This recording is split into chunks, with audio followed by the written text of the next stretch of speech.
اگلا سوال ہے، بنی اسرائیل کی ہسٹری میں تابوت سکینہ کو بڑی اہمیت حاصل ہے، یہاں تک کہ آج بھی اس کی تلاش میں اسرائیل والے کھدائی کرواتے رہتے ہیں، جس کے بعد مسجد اقصیٰ کی بنیادیں بھی کمزور پڑ چکی ہیں۔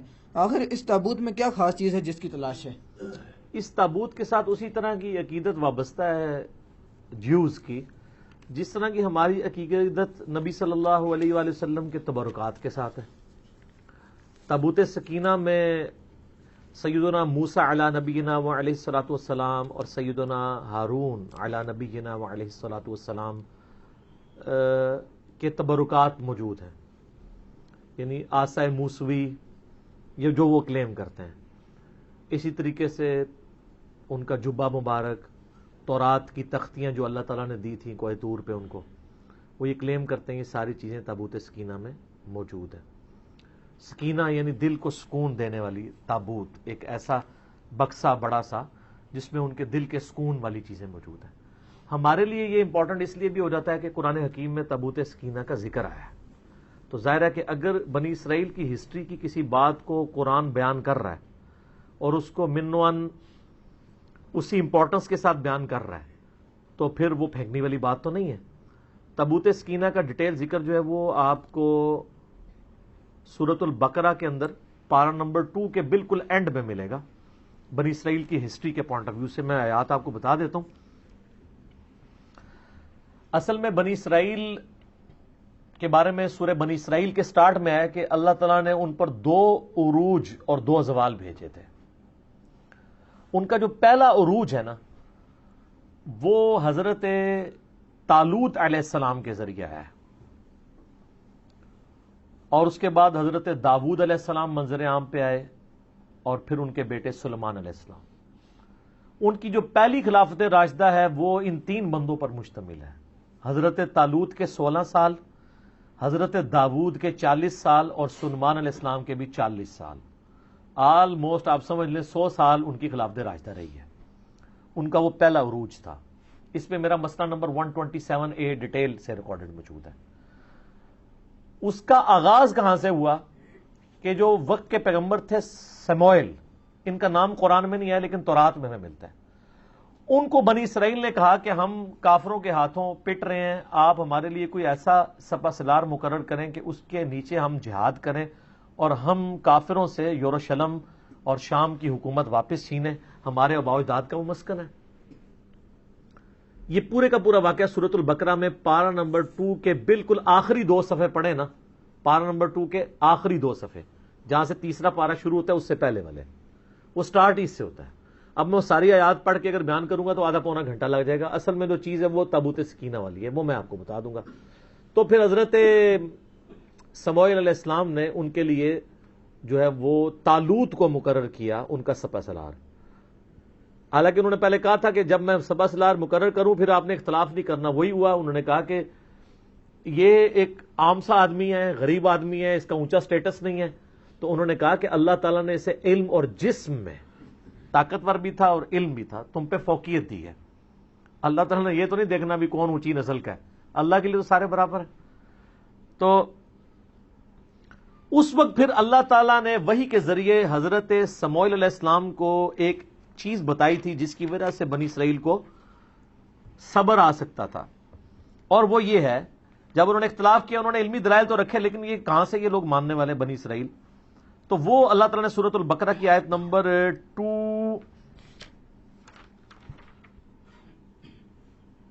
233 آن ورڈ نا، یہ پورا سلسلہ سٹارٹ ہو رہا ہے 243 پارہ نمبر 2 کے اینڈ پہ، الم تر الی الذین خرجوا من دیارہم وہم الوف۔ اس کے بعد آگے جا کے آتا ہے وقال لهم نبیہم، اور ان کے پیغمبر نے ان سے کہا، یعنی سموئیل کا نام یہاں پہ نہیں آیا، وہ آپ کو تورات سے ملتا ہے، اولڈ ٹیسٹمنٹ سے۔ ان اللہ قد بعث لکم طالوت ملکا، کہ بے شک اللہ نے طالوت کو تمہارے لیے بادشاہ مقرر کیا ہے۔ اچھا، اس سے ملوکیت بھی لوگ ثابت کرتے ہیں، او بھائی طالوت کو بادشاہ اللہ نے مقرر کیا تھا، بنو امیہ اور بنو عباس کے لوگوں کو اللہ نے نہیں مقرر کیا تھا۔ وہ تو مسند ابی یعلا میں حدیث ہے صحیح سند کے ساتھ، نبی علیہ السلام نے اپنی وفات سے چند دن پہلے خواب میں دیکھا کہ بنو مروان کے بندر میرے ممبر پر کود رہے ہیں، اور ابو ہریرہ کہتے ہیں پھر آپ علیہ السلام اپنی وفات تک مسکرائے نہیں۔ ان حکمرانوں کو تو نبی اسلام بندر کہہ کے گئے ہیں. ان کی ملوکیت قرآن سے ثابت کرتے ہیں بھئی یہ اللہ نے بادشاہ مقرر کیا تھا، داؤد کو اللہ نے بادشاہ مقرر کیا تھا. یہ دو ڈیفرنٹ چیزیں. کیونکہ اسی کی تفسیر میں نا وہ سعودیہ والا جو قرآن ہے نا، صلاح الدین یوسف والا، انہوں نے اس میں سے یہ تعریف ہر بندے نے کی ہے تفسیر میں. یہ ذہن میں رکھیے گا، اپنی اپنی نوکری سب نے سیدھی کی ہوئی ہے. اگر بریلویوں نے ڈنڈیاں ماری ہیں تو اہل حدیثوں نے بھی ماری ہیں، دیوبندیوں نے بھی ماری ہیں، شیعہ نے بھی ماری ہے.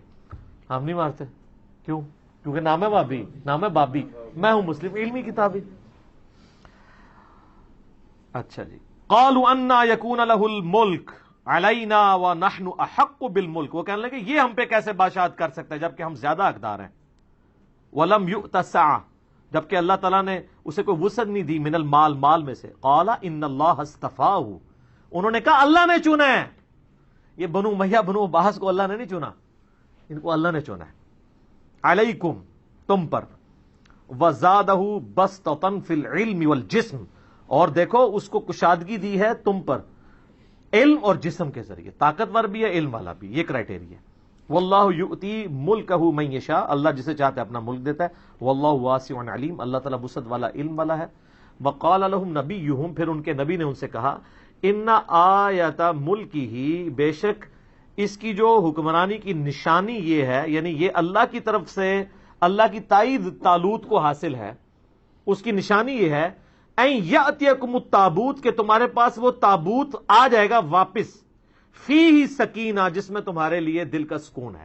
یہ تابوت سکینہ کا لفظ یہاں سے لیا من ربکم، تمہاری طرف، تمہارے رب کی طرف سے.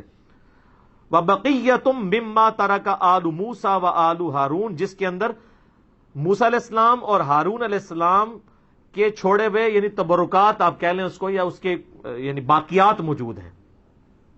تحملہ الملائکہ، اس کو اٹھائے ہوئے آئیں گے فرشتے. ان فی ذلک لآیۃ لکم ان کنتم مؤمنین، اس میں اللہ تعالیٰ کی طرف سے تمہارے لیے نشانی ہوگی اگر تم واقعی سچے ایمان لانے والے ہو. کہ یہ جسٹیفائی کر دے گا وہ تابوت سکینہ ان سے چھین چکا تھا، کیونکہ کافروں نے جب ان پہ قبضہ کیا وہ تابوت بھی ساتھ اٹھا کے لے گئے. ان کا انہوں نے اتنا سنبھال کے رکھا ہے کہ قیمتی چیز ہے. جس طرح آپ کا وہ کہتے ہیں نالائن شریف چوری ہو گئے بادشاہی مسجد سے 14-15 سال ہو چکے ہیں، تو وہ اٹھا کے لے گئے. اب اللہ تعالیٰ نے نشانی ظاہر کرنی تھی تو وہاں پہ اللہ کا کرنا کیا ہوا، یہ آپ کو ڈیٹیلز پھر اسرائیلی روایتوں میں ملیں گے. وہاں پہ کافروں کے ہاں طاعون کا مرض، پلیگ کی وبا پھیل گئی، طاعون کی، اس میں لاکھوں لوگ مرتے تھے. تو ان کو ان کے بڑے بزرگوں نے، نجومیوں نے، انہوں نے کہا کہ یار یہ جو تم لوگ تابوت اٹھا کے لے آئے ہو نا، اس کی نوست پڑی ہے تم پہ، تو اس کو تابوت کو نا اس سے جان چھڑاؤ، یہ اس کی وجہ سے یہاں پہ طاعون کا مرض پھیلا ہے. تو انہوں نے ایک بڑا سا گڈھا لیا، اس کے آگے 2 بڑے بیل باندھے، اس پہ وہ بڑا سا وہ تابوت رکھا. اور یہ 10 کمانڈمنٹس فلم بنی ہوئی ہے ہالی ووڈ کی، انہوں نے اس میں فلمائی ہوئی چیزیں. اس کے اوپر انہوں نے اس کو لاد کے ہانک دیا، اور وہ جناب وہ اب بیلوں کو ساتھ انہوں نے بندہ شندہ اٹیچ کر دیا. بعد میں وہ بیل بھی انہوں نے چھڑوا کے ایک جگہ پہ اس کو کر دیا. اب واللہ عالم وہ یعنی فرشتے ہی ان بیلوں کو ہانک کے اس طرف لے کے آئے. بل قرآن تو کہتے ہیں نا فرشتے اٹھائے ہوئے لائیں گے. این ممکن ہے کہ یعنی فرشتے اس کو ہانک کے لائیں، فزیکلی فرشتے نہ ان کو نظر آئے ہوں، کیونکہ وہ تو بنی اسرائیل ہمیشہ کہتے تھے ہم نے فرشتے دیکھنے، فرشتے انہوں نے دیکھے. بلکہ نشانی ظاہر ہوئی کہ وہ تابوت سکینہ ان کے پاس واپس آ گیا، ان کو یقین آ گیا اچھا اب ہمارے پاس تبرک آ گیا، اونٹتے اسی جنگ جیتی گئی. پہلے تو وہ ڈرپوک ہوئے تھے، ویسے بعد میں بھی ڈرپوک ہی رہے. صرف 313 لوگ ہی ساتھ رہے، بخاری میں آتا ہے صرف 300+ لوگ. ہمارے غزوہ بدر میں بھی صحابہ کرام کی تعداد 313 تھی، اور ان کے غزوہ بدر میں جو طالوت اور جالوت کی جنگ ہوئی تھی، تو اب یہ طالوت کے مقابلے پہ جالوت فوج لے کے آیا. آپ کو تورات میں گولیت اس کا انگلش میں نام ملے گا. جالوت اتنا اونچا اس کا قد تھا، باقی بنی اسرائیل کے فوجی تو بمشکل اس کی پنڈلیوں تک آتے تھے، اتنا اس کا قد تھا. پورے جسم پہ زرہ پہنی ہوئی ہوتی تھی اس نے، اور صرف ایک آنکھ اس کی ہوتی تھی جو ننگی ہوتی تھی دیکھنے کے لیے، باقی پورے جسم پہ لویا. آپ اس پہ تلوار کیا چلائیں گے، وہ تو ہاتھ سے پکڑ کے فوجی بار پھینک دیتا تھا، اتنا طاقتور تھا. تو حضرت داؤد علیہ السلام اس وقت ان کی عمر ہارڈلی 16-17 سال تھی. یہ گڈریے تھے، یعنی بھیڑ بکریاں پالا کرتے تھے. بچپن سے چونکہ ان کا یہ ایک ذریعہ تھا، ان کے پاس ایک گوپیا ہوتا تھا. یہ ساری ڈیٹیل آپ کو تورات میں اسرائیلی روایتوں میں ملے گی. گوپیا اس طرح ہوتا تھا کہ جیسے آپ یہ گلیل ہوتی ہے نا، اس میں آپ یوں پھینکتے ہیں. ایک گوپیا ہوتا ہے کہ آپ ایک چمڑے کا ایک سمجھ لیں دستانہ بنا ہوا، جس کے دوسرے اینڈ کے اوپر ایک رسی، اس میں وہ پتھر ڈال کے نا اس دستانے کو یوں گھماتے تھے نا، پر یوں کر کے پھینکتے تھے نا، تو ان کا نشانہ اتنا پکا تھا کہ وہ شیروں کے جبڑے توڑ دیتے تھے اپنی بکریوں کی حفاظت کرنے کے لیے. شیروں کا شکار کرتے تھے. حضرت داؤد علیہ السلام 16 سال عمر تھی. اچھا، تو اب ظاہر مسلمان خوف کھا گئے اتنی بڑی بلا سامنے دیکھ کے. تو حضرت داؤد علیہ السلام نے کہا اس کو میں قابو کروں گا. حضرت داؤد علیہ السلام ایک اونچے مقام پہ کسی پہاڑی یا کوئی ٹیلا تھا اس پہ چڑھ گئے اور انہوں نے اپنا گوپیاں یوں گھمایا. آپ نشانہ دیکھیں وہ ایک ہی آنکھ کھلی ہوئی تھی، اس آنکھ سے اس کے دماغ کے اندر وہ چلا گیا اور وہ گولیت وہیں پہ مر گیا. جالوت، یہ قرآن میں اس کا ذکر بھی ہے نا، وہ جیسے ہی مرا تو وہ کانفیڈنس لوز، بلکہ اس میں الفاظ بھی ہیں تورات میں. حضرت داؤد علیہ السلام نے کہا اس نامختون کو میں دیکھتا ہوں.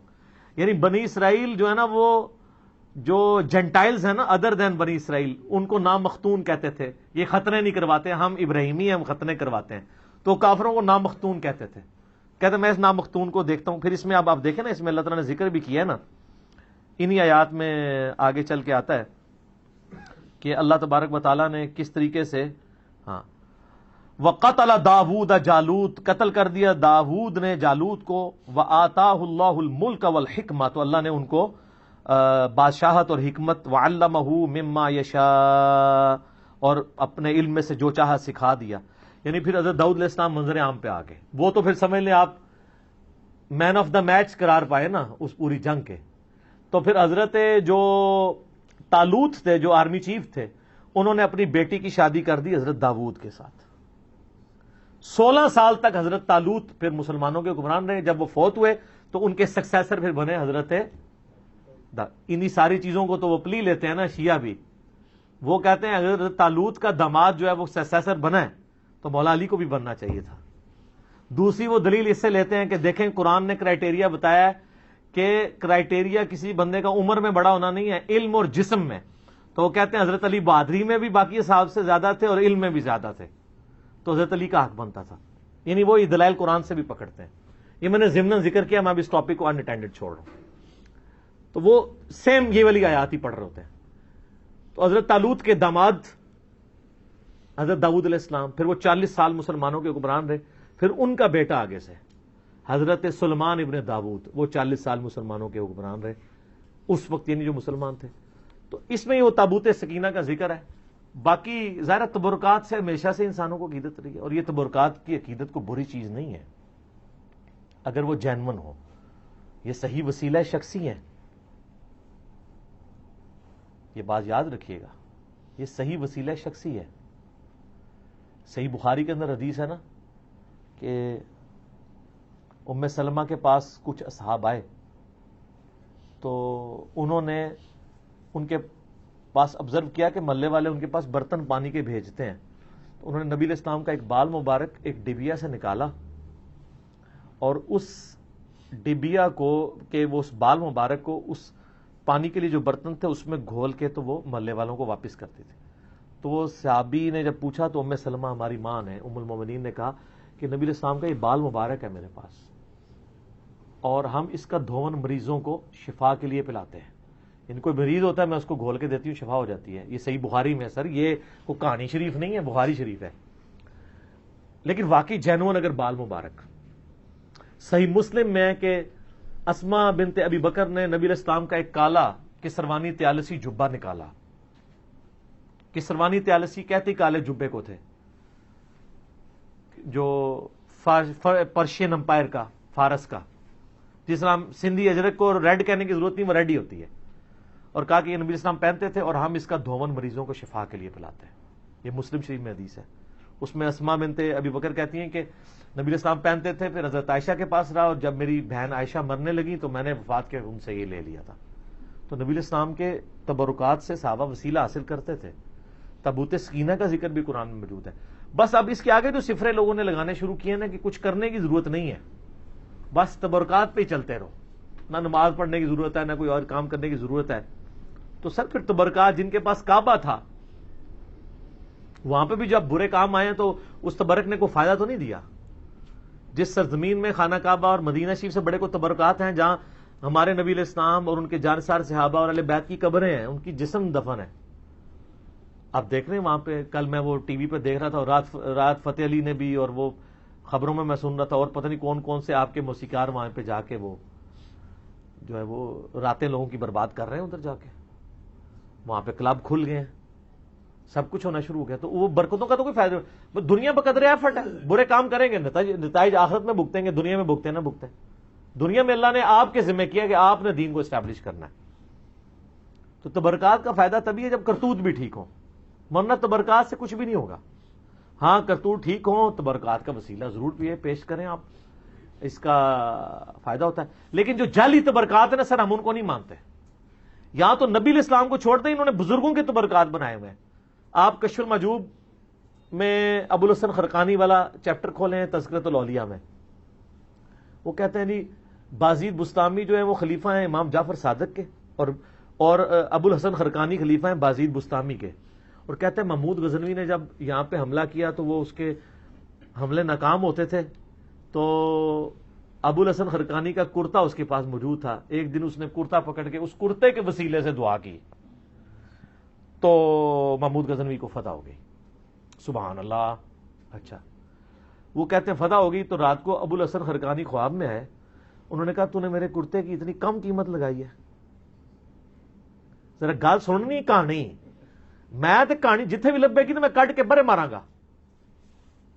یہ بریلوی دیوبندی دونوں تذکرۃ الاولیاء چھاپ رہے ہیں. نقشبند سلسلے کے بابا جی ہیں ابو الحسن خرقانی، بازید کے خلیفہ. تو ان کا حضرت کیسے، ان کا تو اگر یہ کرتا پکڑ کے یہ کہتا نا کہ قیامت تک اس سرزمین پہ کوئی کافر نہ بچے، سارے مسلمان ہو جائیں، تو اس کرتے کی برکت سے سارے مسلمان ہو جاتے. یار یہ اگر کہانی چلتی تھی تو اسما بنت ابی بکر جو کالا تیالسی جبہ نکال رہی ہیں، جو صحیح مسلم میں آتا ہے، تو یہ قادسیہ اور یرموک لڑنے کی صحابہ کو ضرورت کیا تھی؟ قادسیہ میں رسول اللہ کا کرتا لے جاتے اور دعا کرتے، وہ سارے مسلمان ہو جاتے. اگر نبی کے کرتے سے نہیں ہو رہے تو آپ کے بنائے ہوئے جو آپ نے خود نام دے دیے ہیں بزرگوں کو، ان کے ناموں کے ساتھ تبدیلیاں آ جانی ہیں.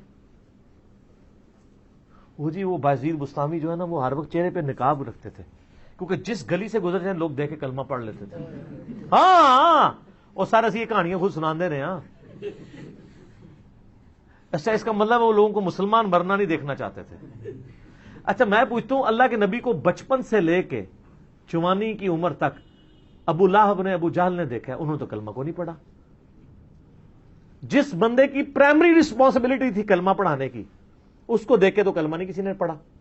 دعوت کا کام ہے نا، دنیا بقدر ایفٹ ہے. وہ جی وہ ایک فلاں بزرگ، یہ تو کئی بزرگوں کے بارے میں، ایک ان پڑھ بندہ چلا گیا، انہوں نے کہا جی میرے پیچھے نماز پڑھنا، دائیں طرف سلام پھیرا، سارے حافظ ہو گئے، بائیں والے سارے ناظرہ ہو گئے. نبی علیہ السلام نے تو اصحاب صفہ 155 ان کی تیاری کرواتے تھے، آپ بھی کہتے میرے پیچھے نیت کرو، سجے پاسے سارے حافظ، کھبے پاسے سارے ناظرہ. مسند احمد میں آتا ہے غزوہ بدر کے قیدی چھوڑنے کا جو معاوضہ تھا وہ 10 مسلمانوں کو لکھنا پڑھنا سکھانا تھا. تو سجے پاسے سلام، کھبے پاسے سلام کیوں نہیں پھیرا؟ سب کہانی ہے. اور میں دعوے سے کہتا ہوں جن بزرگوں کے بارے میں دعویٰ کر رہے ہیں ان کو خود بھی نماز نہیں صحیح آتی. میں نے کئی لوگوں کی نماز سنی ہے، نماز تجوید کے ساتھ یہ لوگ نہیں جانتے ہیں. میں نے ایک پیر کی نماز سنی، 60 سال عمر، اس کے کئی مرید، السلام علیکہ ایھا النبی، وہ پڑھ رہا تھا، بچپن میں یاد کی ہوئی چل رہا ہے. ابھی تو میں وہ عین، ذال، ضاد، حا، خا، وہ اس کے فرق کی تو بات ہی نہیں کر رہا. وہ تو کسی پیر نو آندا ہی نہیں، نہ وہ کسی مرید نو آندا ہے. میرے پاس کئی لوگ ہیں ہمارے حضرت صاحب کے بیعت، میں نے کہا آپ کے حضرت صاحب مجھے نماز تجوید سے سکھا دینا، نماز تجوید سے سنا دیں جو خود پڑھتے ہیں، اور صبح شام کے نبی علیہ السلام کے اذکار اور فرض نماز کے بعد کے اذکار زبانی نہیں، دیکھ کے پڑھ کے بتا دیں. اٹکنا نہیں ہے. ترجمہ تو میں نے نہیں سننا، ترجمہ تو بالکل ہی نہیں آتا ہوگا. ویسے تو ترجمہ بھی سننا چاہیے، کیونکہ ان کا تو دعویٰ ہے کہ ہم رسول اللہ تک پہنچے ہوئے ہیں، تو ان کو پتا ہوگا یہ کیا دعائیں مانگ رہے ہیں. یہ عربی نہیں صحیح پڑھ سکتے، پرونونس نہیں کر سکتے. میں ترجمے والی بات ہی نہیں کرتا. ترجمے والا مسئلہ کوئی اتنا بڑا نہیں ہے. اتنی عربی ایک مسلمان کو سیکھنی چاہیے پروناؤنس صحیح کر سکے. مطلب تو ظاہر علماء نے اتنی محنت کی ہے, آپ جتنی مرضی کر لیں. ایک بریلوی جتنا بڑا مرضی عالم ہو وہ یہ دعویٰ کر سکتا ہے کہ میں قرآن کا ترجمہ احمد صاحب بریلوی سے بہتر کر سکتا ہوں. بتائیں. تو پھر ٹھیک ہے, احمد صاحب بریلوی نے ترجمہ کیا, آپ پڑھیں. مجھے کہتے ہیں لوگوں کو جو ہے عربی سیکھنے سے روکتا ہے. میں کب روکتا ہوں؟ میں کہتا ہوں عربی ضرور سیکھیں, لیکن الٹیمیٹلی جب آپ عربی سیکھ کے ترجمہ کریں گے بھی نا, آپ کے ترجمے کو کسی نے نہیں ماننا. تو آپ دوبارہ سے ویل انوینٹ نہ کریں, پہیہ ایجاد نہ کریں. پہیے بک رہے ہیں, آپ لیں. کوئی دو بندی بڑے سے بڑا مفتی آج کا جرت کرے گا کہ میرا ترجمہ اشرف علی تھانوی سے بہتر ہے, تو آپ اشرف تھانوی صاحب کا ترجمہ اردو والا لیں اور پڑھیں, اس پہ عمل کریں. ہم تو کہتے ہیں علماء سے ہی پوچھ کے چلیں. ہم کب کہتے ہیں اپنے ترجمے خود کریں؟ یہی پلیٹ فارم ہے جو واحد پلیٹ فارم ہے جو کہتا ہے بریلوی ہو تو احمد صاحب بریلوی کا ترجمہ پڑھ لو, دو بندی ہو تو چلو اپنے اشرف تھانوی کا پڑھ لو, اہل حدیث ہو تو جناح گھڑی کا پڑھ لو, شیعہ ہو تو سید فرمان علی شاہ صاحب کا پڑھ لو, اور اگر سادہ سے مسلمان ہو مودودی صاحب کا پڑھ لو, فتح محمد جلندری کا پڑھ لو, اور پڑھو صحیح. ٹھیک ہو گیا.